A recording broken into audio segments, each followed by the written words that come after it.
Welcome to NPS online class. Today I am going to teach you subject history, chapter 4, colonialism and tribal societies. So there are following topic which we have to cover in this chapter. So our first topic is the tribal people, which is divided into their following features. First feature is areas of habitations, religions, practices. Third, languages. Fourth, occupations. Second topic is colonialism and the tribals. It can be also divided into two features. First feature is forest laws and their impact. Second, other causes of distress. Third topic, the Sinthal rebellions. Fourth topic, the Bansa Munda revolt. The Bansa Mandal revolt is also divided into two movements. Our first feature movement is progress of the movement. Second, tribals revolts in north east.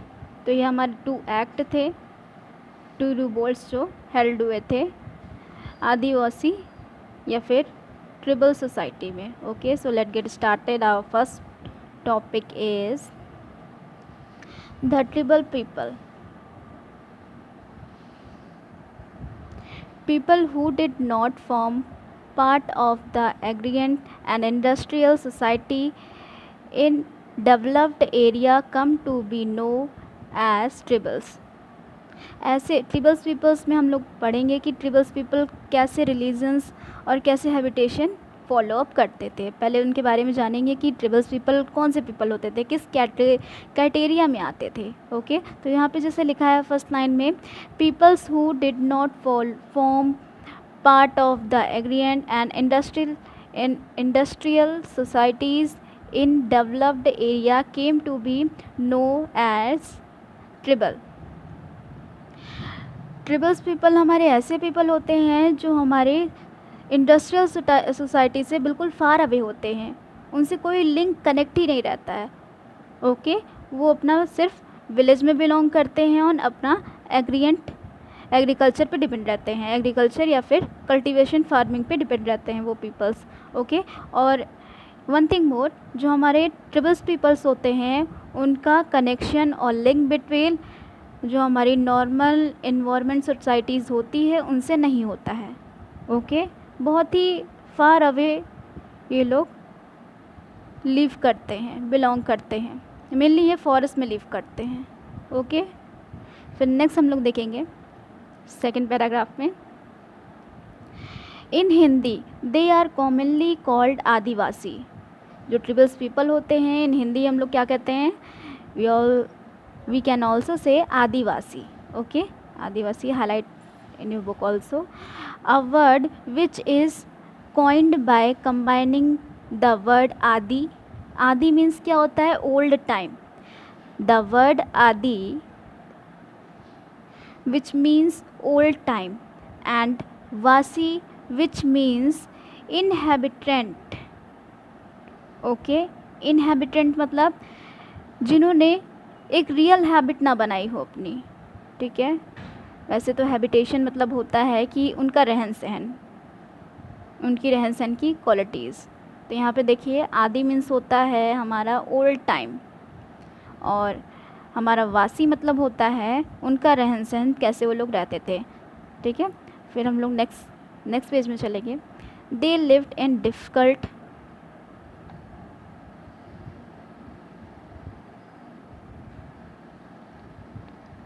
they lived in a difficult terrain after from the towns and cities and therefore continued with their old custom, traditionals and religions briefly.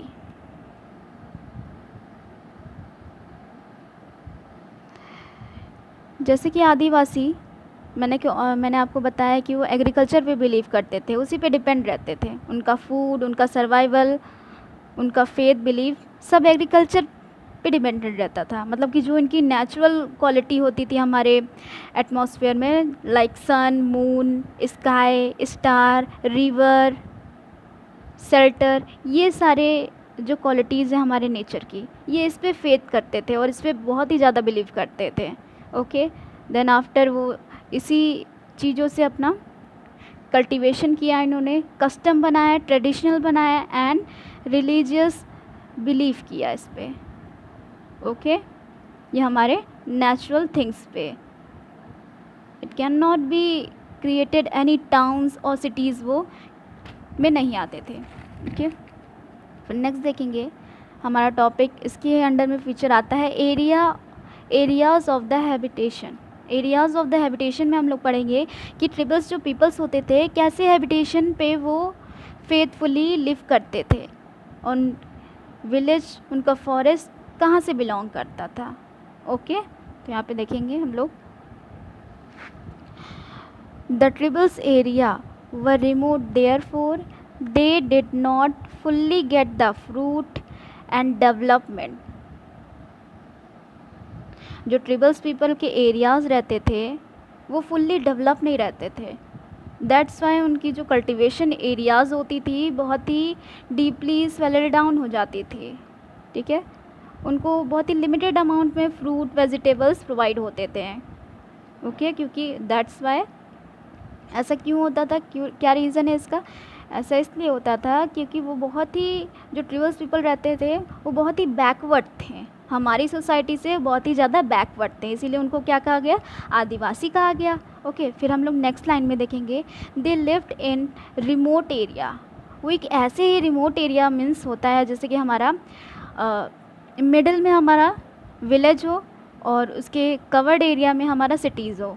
Okay, उसे कहते हैं remote area. अब देखिए remote areas में हमारा जैसे आ जाता है hills, forest, desert and some jungle also, we can also say forest. देखिए यहाँ पे देखेंगे, they lived in remote areas, be it hills, forest और even desert area. Okay, the jungles of the Central Plateau, which included nearly the would be near the whole MP, means Madhya Pradesh, Jharkhand as well as Orissa and Jharkhand. जैसे कि मैंने बताया कि वो जो tribals peoples रहते थे आदिवासी, वो जंगल से बिलोंग करते थे, उनकी सारी सिविलाइजेशन जंगल से ही बिलोंग करती थी। ओके, वो टाउन्स और सिटीज़ में लिव नहीं कर पाते थे, वो वहाँ से बिलोंग नहीं करते थे और वो वहाँ पे लिव भी बहुत ही अनसेटिस्फाई रहते थे। अगर जाते भी थे, अगर वहाँ से कोई पीपल भी आ जाता था तो उनको कैप्चर कर लेते थे।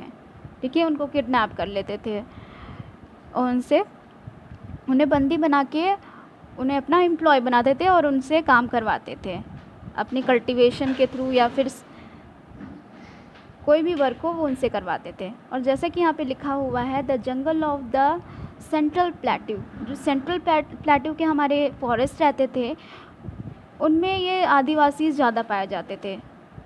जो सेंट्रल प्लेट्यू में नियर बाय जो स्टेट आते हैं, जिसमें जैसे कि हमारा हो जाता है MP, Chhattisgarh as well as Orissa and Jharkhand, ये दिस आर द दो state are come nearby the jungle of the Adivasis, जहाँ पे वो लिव करते थे और वहीं से वो बिलोंग करते थे। मीन्स यहाँ पे देखिए, जैसे कि यहाँ पे इनका जंगल हो गया जहाँ पे आदिवासी लिव करते थे, और यहाँ पे जो inside of the cities and state थे, लाइक जैसे यहाँ पे एमपी हो गया है, झारखंड हो गया है, छत्तीसगढ़ हो गया, उड़ीसा, तो इनकी जो सर्वाइवल एरिया थी वो बिल्कुल मिडिल में थी, सेंट्रल में थी। Okay, that's why it's called the jungle of the central plateau. Clear all of you? फिर नेक्स्ट देखेंगे हम लोग अपना टॉपिक, इनका मेनली एरिया यहाँ कहाँ लिव करते थे, इनका मोटिव यही रहता था कि जो आउटसाइड से सिटी के पर्सन आते थे वो उनको कैप्चर कर लेते थे। ओके, और वो वहीं के पीपल्स को अपने बंदी बना लेते थे, उनसे वर्क करवाते थे, उनसे नई नई जानकारियाँ हासिल करते थे कि वो लोग कैसे लिव करते हैं। फिर हम लोग नेक्स्ट देखेंगे, हमारा टॉपिक है religious practices. Religious practices topic में हम लोग पढ़ेंगे कि जो ट्रिबल्स पीपल, आदिवासी जो पीपल होते थे, वो उनमें कैसा रिलीजन्स मिलता था। ओके, उनमें कैसा धर्म या फिर कास्ट, वो लोग उस कास्ट के बेस पे सरवाइव करते थे। इसमें हम लोग ये पढ़ेंगे। फिर देखते हैं यहाँ पे, the tribals had their own religious belief system. जो ट्रिबल्स पीपल्स रहते थे उनके एक खुद के रिलीजन्स बिलीव रहता था, उनका खुद का रिलीजन सिस्टम रहता था। जैसे कि हमारा इंडियन में कितने सिस्टम है, 6 सिस्टम है, Hinduism, Jainism, Islam and Christianity, ये सारे सिस्टम है, जैनिज़्म, बुद्धिज़्म, ये पूरे 6 सिस्टम है हमारे रिलीजियस के। लेकिन जो आदिवासी के लिए रिलीजियस रहते थे वो मेनली 3 पाए जाते थे। फर्स्ट जैसे हमारा है हिंदुज़म, और सेकेंड है क्रिश्चियनिटी और इस्लाम। ये 3 ही रिलीजन्स पाए जाते थे और इनसे ही रिलेटेड उनके कास्ट पाए जाते थे। जैसे एक रिलीजन है तो उसमें कई ढेर सारे कास्ट होते हैं, वैसे जैसे हिंदुज़म है तो इसमें ढेर सारे कास्ट रहते हैं, which are divided one family to another family, एक फैमिली से दूसरी फैमिली से डिवाइडेड रहते हैं। ठीक है, कास्ट के बेस पे ये डिवाइडेड रहते हैं। तो ये धर्म जो है हमारा रिलीजियस, जो ट्रिबल्स पीपल ऑक्यूपाई करते थे, इसमें हम लोग देखेंगे इनका एक खुद का रिलीजियस सिस्टम रहता था। Okay, and there religious practices were different from those of the Hinduism, Christianity और इस्लाम। जैसे हमारे इंडियन कंट्री में ये 6 रिलीजन्स तो आते हैं, लेकिन उनसे और डिफ़र होके ये अपना रिलीजियस प्रैक्टिसेस करते थे और उसी के बेस पे वो वहाँ की नेचुरल कंडीशन की वर्शिप करते थे। वो सिर्फ स्पिरिट ऑफ नेचर पे बिलीव करते थे और उसी की वर्शिप करते थे। ओके क्लास, तो देखिए यहाँ पे जैसे कि लिखा हुआ है, हिंदुज़म, क्रिश्चियनिटी एंड इस्लाम से वो डिफ़र उनकी रिलीजियस प्रैक्टिसेस रहती थी, लेकिन उनका जो फेथ सिस्टम था वो बिल्कुल सेम रहता था। ठीक है, फेथ सिस्टम जो रहता था, जो बिलीव रहता था वो बिल्कुल सेम रहता था, लेकिन उनके कास्ट से थोड़ा डिफरेंट रहता था। जो इंडिया कंट्री में चल रही हमारी उनसे डिफरेंट रहता था। दैट्स वाई ऐसा क्यों होता था, क्योंकि वो विलेज से बिलोंग करते थे और बहुत ही बैकवर्ड थे। उनका माइंड इतना ज़्यादा डेवलप नहीं था। ओके, उनके पॉपुलेशन में हम देखेंगे हम लोग कि वो किसकी वर्शिप करते थे, वो कैसे लिव करते थे वर्शिप के साथ। तो देखेंगे, since they live close to nature which they believed were strong and,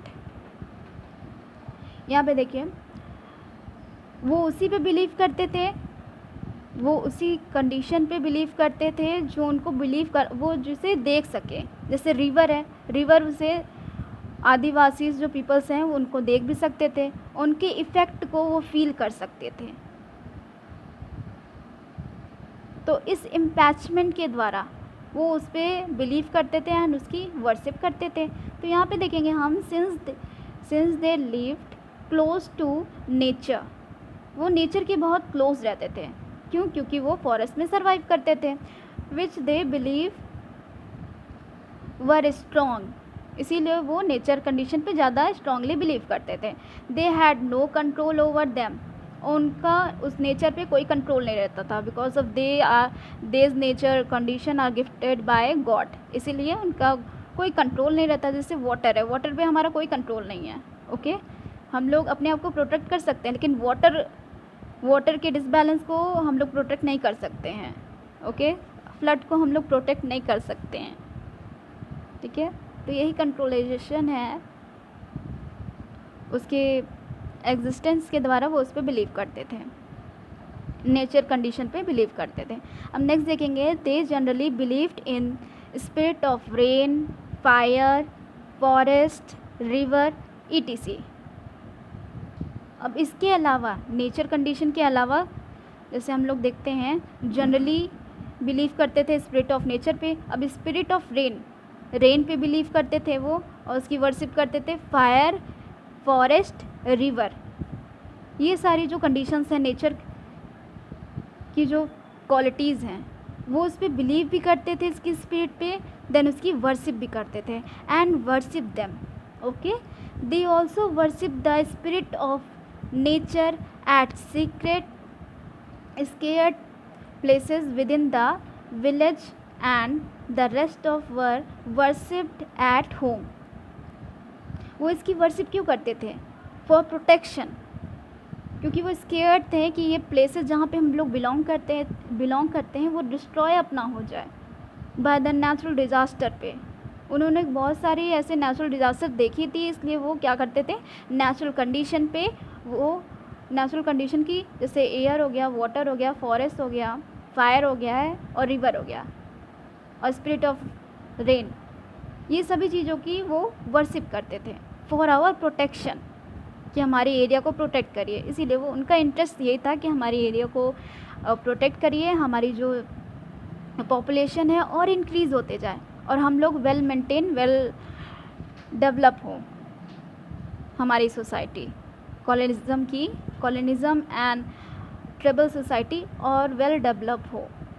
okay, इसीलिए वो इस डर के कारण वो वर्शिप करते थे, और पूरे गांव वाले ग्रुपली, मतलब क्लस्टर के फॉर्म में, एक फैमिली नहीं, जैसे होता है कि एक फैमिली ही वर्शिप करती है उस गॉड की, उस भगवान की, तो ये चीज़ नहीं थी यहाँ पे। तो नेचुरल कंडीशन की बात हो रही है, वो नेचुरल कंडीशन की वर्शिप करते थे।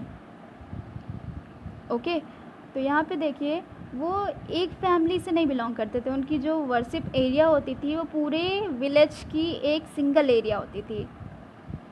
सारे पीपल्स वहीं पे क्लस्टर के फॉर्म में इकट्ठा होकर वहीं पे जाके वर्शिप करते थे। देखिए यहाँ पे जैसे लिखा है, village and the rest of were worship at home. ठीक है, और जो अदर विलेज के बाहर के पीपल रहते थे वो अपने घर में ही, जो भी उनका कास्ट रिलीजन्स रहता था, वो अपने घर में ही वर्शिप करते थे।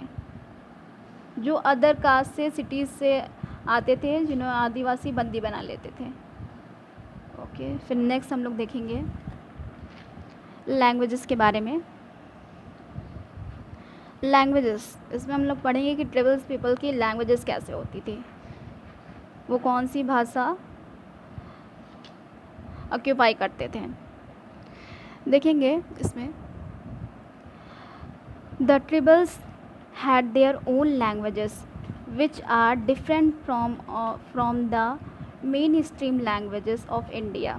जो ट्राइबल्स पीपल्स होते थे, आदिवासीज, उनकी एक अलग सी लैंग्वेज रहती थी, उनकी एक अलग सी अपनी लैंग्वेज होती थी, जो हमारे इंडियन कंट्री में बहुत ही मेन स्ट्रीम फॉर्म है। ओके, मतलब कि ये जो आदिवासी पीपल्स रहते थे वो बहुत ही बैकवर्ड पीपल हैं, तो उनकी जो लैंग्वेजेस है वो भी बहुत ही बैकवर्ड है। लाइक देखिए, लैंग्वेजेस जैसे संस्कृत, ये सारी लैंग्वेजें यूज़ करते थे, संस्कृत, शुद्ध हिंदी, इन सभी लैंग्वेज का ये यूज़ करते थे जो ट्राइबल्स पीपल्स रहते थे। Okay, they are belonging to the village area और फॉरेस्ट एरिया। तो यहाँ पे देखेंगे, the tribals had their own languages which were different from the mainstream languages of India. Some of them were as old as Sanskrit. उसमें से एक language हमारी संस्कृत आती है, जो वेल नोन इंडियन कॉन्स्टिट्यूशन में बिलोंग करती है। फिर नेक्स्ट देखिए यहाँ पे, most of the tribals peoples live in central India and they had a common language. most of the tribals people, काफ़ी सारे जो ट्रिबल्स पीपल्स आदिवासीज रहते थे वो सेंट्रल प्लेटू में, जैसे कि आप लोगों ने पढ़ा habitation areas of habitation topic में पढ़ा था कि मोस्ट ऑफ जो ट्राइबल्स पीपल्स होते थे वो सेंट्रल प्लेटू से बिलोंग करते थे। उनके जो कवर्ड एरिया में सिटीज़ रहती थी, जैसे एमपी, उड़ीसा, छत्तीसगढ़, झारखंड, तो ये सारी लैंग्वेजेस में मेनली हिंदी ही मोस्टली बोली जाती है। ओके, तो कुछ आदिवासी जो थे वो हिंदी भी बोलते थे, जो सेंट्रल इंडिया से बिलोंग करते थे। Central प्लेटू India which is present in the hilly surface of the India. तो वहाँ से जो आदिवासी बिलोंग करते थे, तो ये सारी लैंग्वेजेस हिंदी में कॉमनली लैंग्वेजेस बोलते थे इंडिया की। ओके, और कॉमन लैंग्वेज इंडिया की क्या है? हिंदी है।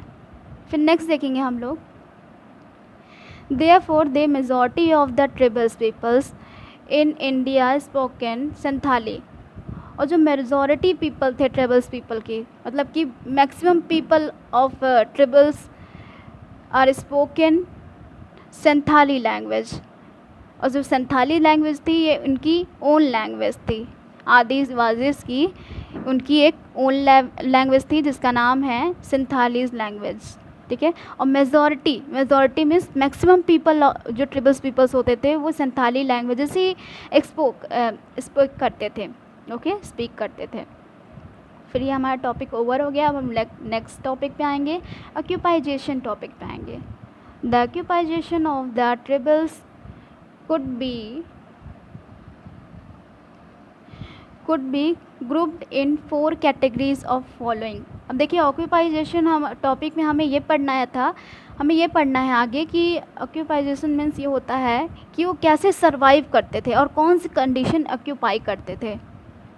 सरवाइव करने के लिए कौन सी कंडीशन वो ऑक्यूपाई करते थे, हमें इस टॉपिक में ऑक्यूपाइजेशन टॉपिक में हमें ये पढ़ना है। अब देखिए देयर आर फॉलोइंग फीचर दिया हुआ है जिसे आदिवासीज या फिर ट्राइबल्स पीपल ऑक्यूपाई करते थे for our existence and live behaviour पे। पहला तो देखिए हंटिंग गैदर्ड है, हंटर गैदर्ड्स है। इट मीन्स जो वहाँ के पीपल्स होते थे, जो ट्राइबल्स पीपल्स होते थे, जो एडल्ट पीपल होते थे, जो मैच्योर पीपल होते थे, वो हंटिंग करते थे, वो भी क्लस्टर के फॉर्म में करते थे। क्लस्टर मीन्स ग्रुप के फॉर्म में हंटिंग करते थे एनिमल की। ठीक है, वो गैदर्ड होके कैच करते थे किसी वाइल्ड एनिमल को या फिर हर्बीवोरस एनिमल को, और उसको ही अपना शिकार बना के फूड की तौर पे लेते थे। ठीक है, इस फीचर का नाम है हंटर गैदर्ड। फिर नेक्स्ट देखेंगे हम लोग शिफ्टिंग कल्टीवेटर एक ऐसा फीचर है कल्टीवेशन का जिसमें जो आदिवासी पीपल्स रहते थे, हाफ लैंड जो वहाँ पे अर्थ सरफेस की जो लैंड रहती थी फार्मिंग की, उसका हाफ एंड पार्ट लेकर वो वहाँ पे एग्रीकल्चर करते थे। हाफ एंड पार्ट लेके वहाँ पे क्रॉप कल्टीवेशन करवाते थे, फिर उसका प्रोडक्शन करते थे, अपने पूरे विलेज में वहाँ पे प्रोडक्शन करते थे रेवेन्यू लेकर। ठीक है, तो इसे कहते हैं हम लोग शिफ्टिंग कल्टीवेटर कहते हैं, और जो कल्टीवेट करवाते हैं उनको कल्टीवेटर कहते हैं, और इस फार्मिंग का नाम है शिफ्टिंग कल्टीवेशन फार्मिंग। ओके, जो हाफ एंड पार्ट एरियाज़ में, लैंड के हाफ एंड पार्ट एरियाज़ में क्रॉप को कल्टीवेट किया जाए उसे हम लोग क्या कहते हैं? शिफ्टिंग कल्टीवेशन कहते हैं। और जो कल्टीवेट करवाता है वो क्लस्टर के फॉर्म में जाके कल्टीवेट करवाता है। मीन्स जो एम्प्लॉयज़ रहते हैं, जो फार्मर्स ग्रुप के फॉर्म में कल्टीवेट करते हैं मिलजुल कर, उसे हम लोग क्या कहते हैं? शिफ्टिंग कल्टीवेटर्स कहते हैं। फिर नेक्स्ट देखिए एनिमल हेडरिंग क्या होता है? जब हम लोग एनिमल को कैप्चर करते हैं, एनिमल को कैप्चर करके उनको एक शेल्टर प्रोवाइड करना, और एनिमल से जो हमें बेनिफिट मिलती है, लाइक जैसे मिल्क हो गया, एग हो गया, बर्ड से हमें एग मिलता है, और उनसे और भी चीज़ें फाइबर्स मिलती हैं, तो ये सारी चीज़ें हैं वो हमें एनिमल्स से मिलती हैं। देखिए यहाँ पे जैसे एग हो गया, मिल्क हो गया, कर्ड हो गया, चीज़ हो गया, ये सारी जो चीज़ें हमें मिलती है, एंड सम फाइबर ऑल्सो, ये सारी चीज़ें हमें एनिमल से मिलती है। तो इस प्रोसेस को हम लोग क्या कहते हैं? एनिमल हेडरिंग कहते हैं। फिर नेक्स्ट एंड लास्ट फीचर है ऑक्यूपाइजेशन का कि कैसे वहाँ के ट्राइबल्स पीपल सर्वाइव करते हैं। नेक्स्ट एंड लास्ट फीचर में हमारा आता है शेल्टर कल्टीवेशन एक ऐसा कल्टीवेशन है, it can be also form in a large area और large scale of the land. जो कल्टीवेशन है ये शेल्टर कल्टीवेशन, शेल्टर्स मीन्स होता है होम। ठीक है, मेनली तो यहाँ शेल्टर का मतलब यही होता है कि एनिमल का होम, लेकिन यहाँ पे शेल्टर वर्ड इसलिए यूज़ किया गया, ट्रिबल्स पीपल के लिए यूज़ किया गया है। सेल्टरल कल्टिवेशन, जो ट्रिबल्स पीपल्स होते थे मोस्टली ये लोग नेचुरल चीज़ों से अपने सेल्टर्स बनाते थे, like mud and some rock. इसी चीज़ों को ये कंबाइन करके and the bar of the trees, जो ट्रीज़ की बार होती थी और वुड होते थे, वो इन चीज़ों को कंबाइन करके अपना शेल्टर बनाते थे फॉर आवर प्रोटेक्शन। ओके, फिर शेल्टर बना के कुछ पीपल्स ऐसे भी होते थे, ट्रिबल्स पीपल के कुछ ऐसे भी पीपल्स होते थे जो शेल्टर बना के रेंट पे देते थे और इसका रेवेन्यू लेते थे, एज वेल एज लैंड का भी रेवेन्यू लेते थे और उस शेल्टर जो उन्होंने बनाया है होम उसका भी रेवेन्यू लेते थे। क्लियर। अब हम लोग नेक्स्ट पढ़ेंगे colonialism and the tribals. Colonialism and tribals में हम लोग रूल्स और गाइडलाइंस पढ़ेंगे कि कैसे इनमें रूल्स, कैसे इनमें लॉज आते थे, कैसे इनमें कल्टीवेशन के थ्रू ये अपना रेवेन्यू कलेक्शन करते थे। तो इसमें देखेंगे the tribals chief enjoy privilege and authorities over the cluster of the village around their abroad. तो इन फर्स्ट लाइन इस पैराग्राफ में लिखा हुआ है कि जो वहाँ के चीफ्स रहते थे, जो ट्रिबल्स पीपल के चीफ रहते थे, वो अकेले कोई काम नहीं करते थे, क्लस्टर के फॉर्म में करते थे। विलेज के जो चीफ होते थे, उस ट्रिबल्स पीपल के जो चीफ होते थे या फिर विलेज के चीफ कह लीजिए, वो था सेम, वो क्लस्टर के फॉर्म में वर्क करते थे। ठीक है, मतलब एक ही नहीं होता था कि एक मुंशी रख दिया गया है तो सारे एक ही वर्क करें, वो क्लस्टर के फॉर्म में, मतलब हर शेल्टर में, हर एरिया के अलग अलग शेल्टर्स में वो अलग अलग रेवेन्यू कलेक्शन करते थे, वो भी क्लस्टर के फॉर्म में। क्लस्टर मीन्स होता है ग्रुप के फॉर्म में, ग्रुप के फॉर्म में जाते थे, उनकी देख रेख करते थे, क्या इन्होंने कल्टीवेशन किया, क्या इनकी एम्प्लॉयमेंट है और क्या इन्होंने कैसे वर्क किया, फिर उसी के बेस पे वो उसका रेवेन्यू लेते थे। जो भी उनको हाफ एंड प्रॉफिट होता था तो 1/4 पार्ट वो वहाँ के चीफ को दे देते थे। ठीक है, ये इनकी अथॉरिटी थी। अब नेक्स्ट हम लोग देखेंगे इसी में, they made their own rules, had their own system of the collecting revenue from the villager, leases out the land for cultivation, manage small forces to run the administrative. फिर next page में लिखेंगे and laws and machinery order governed by government. Okay, तो ये हमारा last topic था इस chapter का। देखिए इन दिस टॉपिक हम लोगों ने लास्ट में पढ़ा, पहले हम लोगों ने पढ़ा वहाँ के जो ट्रिबल्स पीपल के जो चीफ रहते थे वो हमेशा ट्रस्टर के फॉर्म में विलेज में भेजते थे और वहाँ से जो भी उसने वर्क किया है उसकी देख रेख करते थे और जो भी प्रॉफिट होता था उसका 1/4 पार्ट वो रेवेन्यू के तौर पे ले लेते थे। ठीक है, as a rent of the land and the shelter also. ठीक है, जैसे कि हम लोगों ने शेल्टर कल्टीवेशन में पढ़ा था कि जो वहाँ के चीफ ही रहते थे वो एम्प्लॉय को शेल्टर बनाने के लिए वर्क देते थे और वही शेल्टर को वो ट्रिबल्स पीपल को प्रोवाइड करते थे फॉर द लिविंग पर्पस के रहने के पर्पस से वो प्रोवाइड करते थे और देन उसके लैंड का रेवेन्यू भी लेते थे, वो भी कल्टीवेशन के साथ। जो भी उसने कल्टीवेशन में बेनिफिट पाया है उसका 1/4 पार्ट रेवेन्यू के तौर पे वो लेते थे। अब नेक्स्ट देखेंगे उनका कोई भी रूल नहीं होता था, उनका कोई भी, जैसे हमारे इंडियन कॉन्स्टिट्यूशन में रूल है, गाइडलाइंस है, उनका ऐसा कोई भी रूल नहीं रहता था ट्रिबल्स पीपल्स का। वो अपने खुद के रूल्स बनाते थे और सिस्टम बनाते थे। ओके, और इनका मेन सिस्टम यही था, इनकी जो पॉलिसीज़ होती थी, इनका जो कल्टीवेशन होता था तभी आगे बढ़ता था जब एक ट्रिबल्स पीपल्स दूसरे ट्रिबल्स पीपल को रेवेन्यू देता था। मीन्स जो ग्रुप के फॉर्म में, क्लस्टर के फॉर्म में ट्रिबल्स चीफ्स के मेंबर आते थे